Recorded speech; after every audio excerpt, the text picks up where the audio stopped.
Hey guys, in the last 100 Series Land Cruiser video, I promised you a very special surprise. As you know, we got it back from Charlie who fixed the front diff, but Tommy, what the heck is this? Well, the best way to fully fix an old car is to throw it away and buy a brand new one.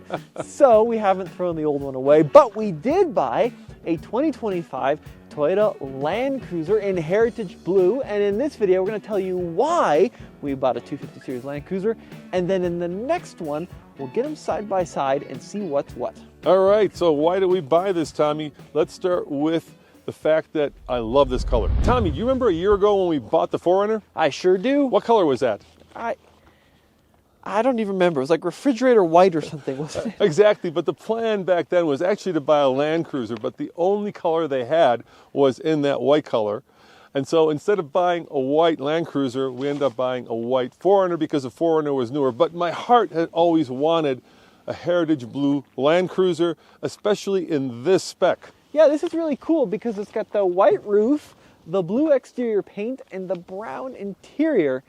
And if you're thinking, I've seen a Land Cruiser very similar to this on the channel before, you're not going crazy. We've actually driven this exact car many, many times because where did it come from? Yep, we bought it out of the press fleet. So when this particular Land Cruiser got into the press fleet and I saw that it had every specification that I loved, I went to Toyota and I said, hey, could we buy this when it's out of the press fleet? And they said, heck yeah, you could buy it. So now we are the proud owners of a 2025 Land Cruiser with just over 11,000 miles on it. The problem is, because it's out of the press fleet, it's been 11,000 miles at completely full throttle.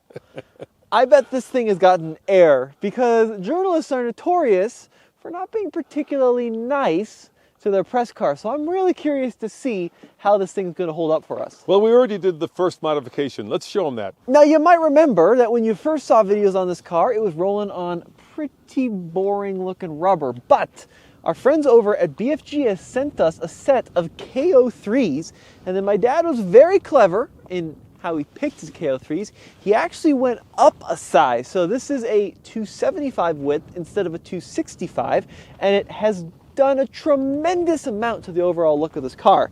Now, I'm really excited about this for a couple of reasons. First of all, not a lot of time spent on KO3s. This is a really, really hot tire right now. We've spent thousands of miles on the original KO and the KO2, but we're going to put these things through its paces. And then second of all, this is kind of bold of us, you might notice it's still on 20-inch wheels. Now, personally, I'm a big fan of 17s and 15s and 14s because I'm 1,000 years old. But here's the thing. A lot of people these days are wheeling on 20-inch wheels with a very similar setup, and I'm really curious to see how it will hold up. So we're going to run this setup and see, are we going to be popping tires left and right? Are we going to be curbing wheels left and right?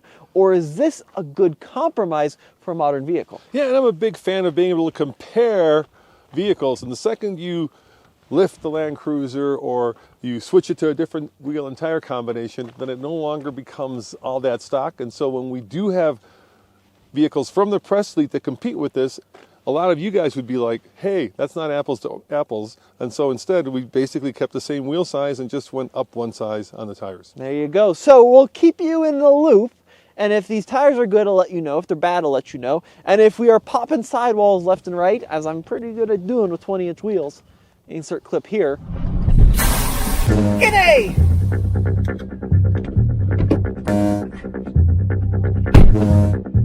You know, we'll tell you that as well.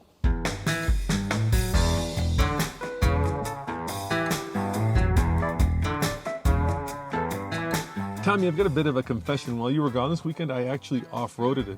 So maybe when you show them the buttons, we can show some of that video of me taking it through Andre's pit. Yeah, so let's talk about the features that this Land Cruiser has. So every Land Cruiser comes standard with some really, really nice things. First of all, you want to pan down here, Cole.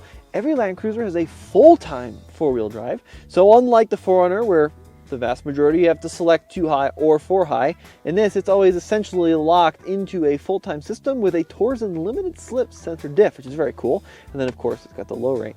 Every Land Cruiser also has the center and the rear locking diff, which I'm really excited about. But this Land Cruiser is missing a button here. So this one does not have the sway bar disconnect. And I was told very recently that the 26 model years do have it as standard. So let me know in the comment section below if that is true. I haven't had a chance to drive a 26 model year. This one's a 25, but you can see as it traverses up the elephant steps, it actually does a pretty good job articulating without it as it is. And listen, the Land Cruiser is never going to be a full-blown rock crawler, although I've got a buddy who might say otherwise, and I'm excited to do that video later in the series. But it does okay without that center, or that sway bar disconnect. It also has a bunch of buttons over here.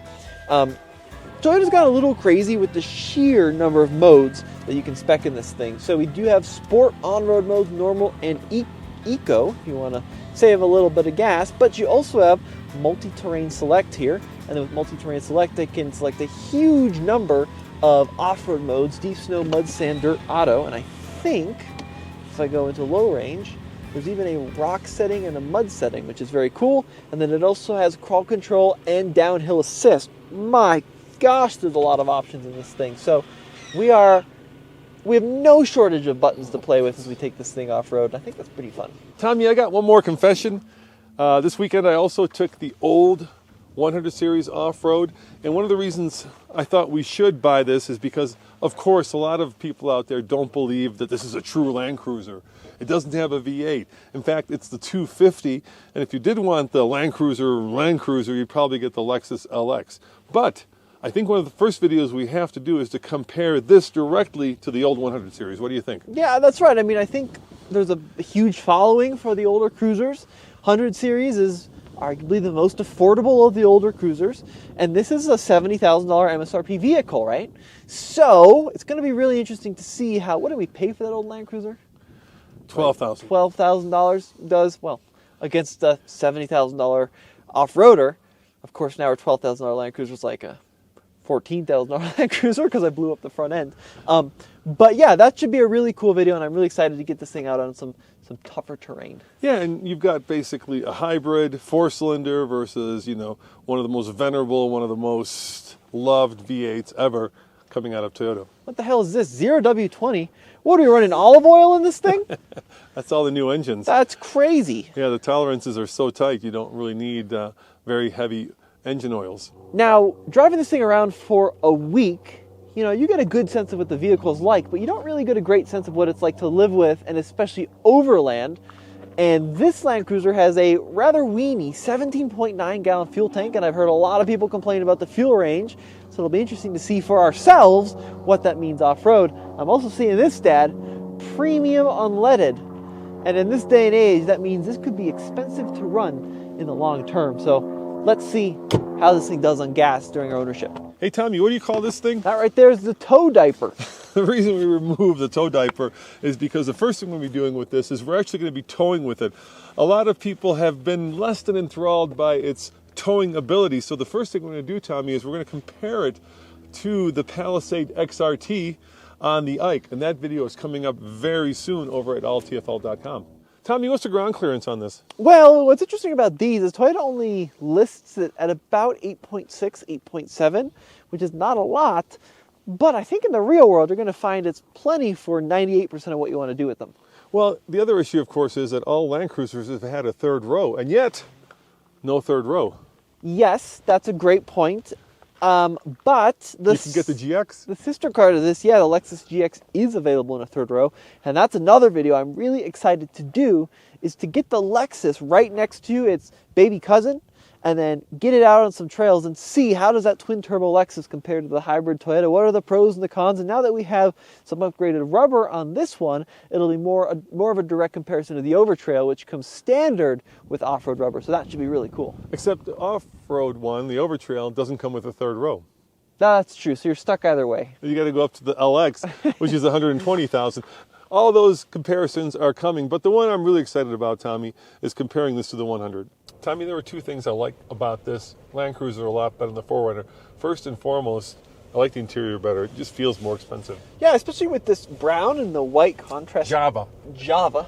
And the white contrast stitching. It's got a very high-end look to it. What I really like about this Land Cruiser compared to the 4Runner are the huge windows. So it's got a very low belt line and a very tall roof and lots of glass everywhere, which means visibility is humongous, and it just makes the entire experience feel more open, more airy, and much more, engaging on road trips. And while they both share a very similar chassis, I think this has a lot better ride. Yeah, I would agree with that. I think that the suspension is incredibly well tailored to the character of a Land Cruiser. This thing is 800 pounds lighter than the outgoing 200 series, but it still has a sense of solidity going down the road, more so than I think the 4Runner does. So let me ask you an interesting question, Tommy. What do you think weighs more, this or the 100 series? The 100 series. They're almost identical. Oh, interesting. Yeah, they're both around the same weight because I checked out the payload on both. Because I checked out the payload on both of them. Interesting. Yeah, I mean, that kind of makes sense. That's a vehicle designed in the 90s, and then Land Cruisers have gotten kind of heavier and heavier since then, but this is technically a Prado, which means it's the, quote, lighter duty Land Cruiser, so that's kind of a cool comparison to make. This one feels much more upright than the 100 series, though. It actually feels kind of Wrangler-like, how close you sit to the windshield with the relatively short dash, and how vertical that windscreen is. But I just love the driving experience in this. That 4-cylinder turbo, it's a little wheezy sounding, and it really sounds like a can of rocks on the outside. But it's pretty inoffensive when you're actually going down the road at normal speeds. Unless you're all the way on it, you really don't interact with it much. And you get a lot of torque, 469 pound-feet of torque when you combine that 4-cylinder and the hybrid system. Yeah, but you think a hybrid would give you better fuel economy? We're still looking at just 20 combined. Well, it is a brick. It is a square brick, but still. Toyota does two kinds of hybrids, right? One for fuel economy, think Prius, think the new Camry, and the other one for power. And with this, obviously, you're getting the power portion of that equation. I don't love this engine, Tommy. I think it's coarse. I think it just feels like not enough engine. And the hybrid certainly helps a lot, but still, I still think a lot of people would go for the GX, which kind of sits above this, even though it's a Lexus, because of that 6-cylinder option. And it is possible to get like a very basic GX for the price of this, which is around $70,000. But if you want an Overtrail Plus, which is what we actually just drove a couple weeks ago, $80,000. Well, more like 87. Yeah. I think was a sticker on that. And it is slightly better equipped. It has massaging seats, which is cool. It's got more leather in places. The steering wheel's nicer. But this is still a pretty well-equipped vehicle. Heated, ventilated seats, dual-zone automatic climate control, Toyota Safety Sense.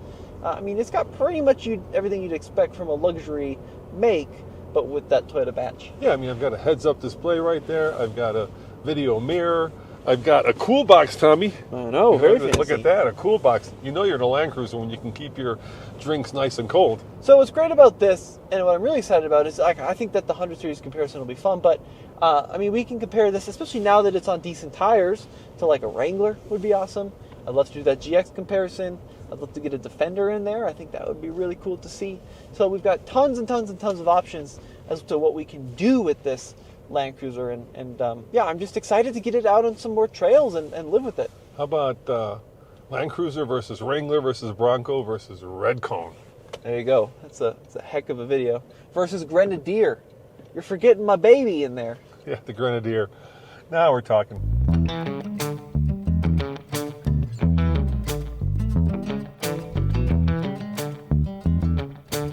It's really interesting driving this car in the fleet versus driving it now that we own it, because it's a very different experience when your skin's in the game. But there's also a plus side to that, because when this thing's in the fleet, we couldn't modify it at all. We couldn't change the tires.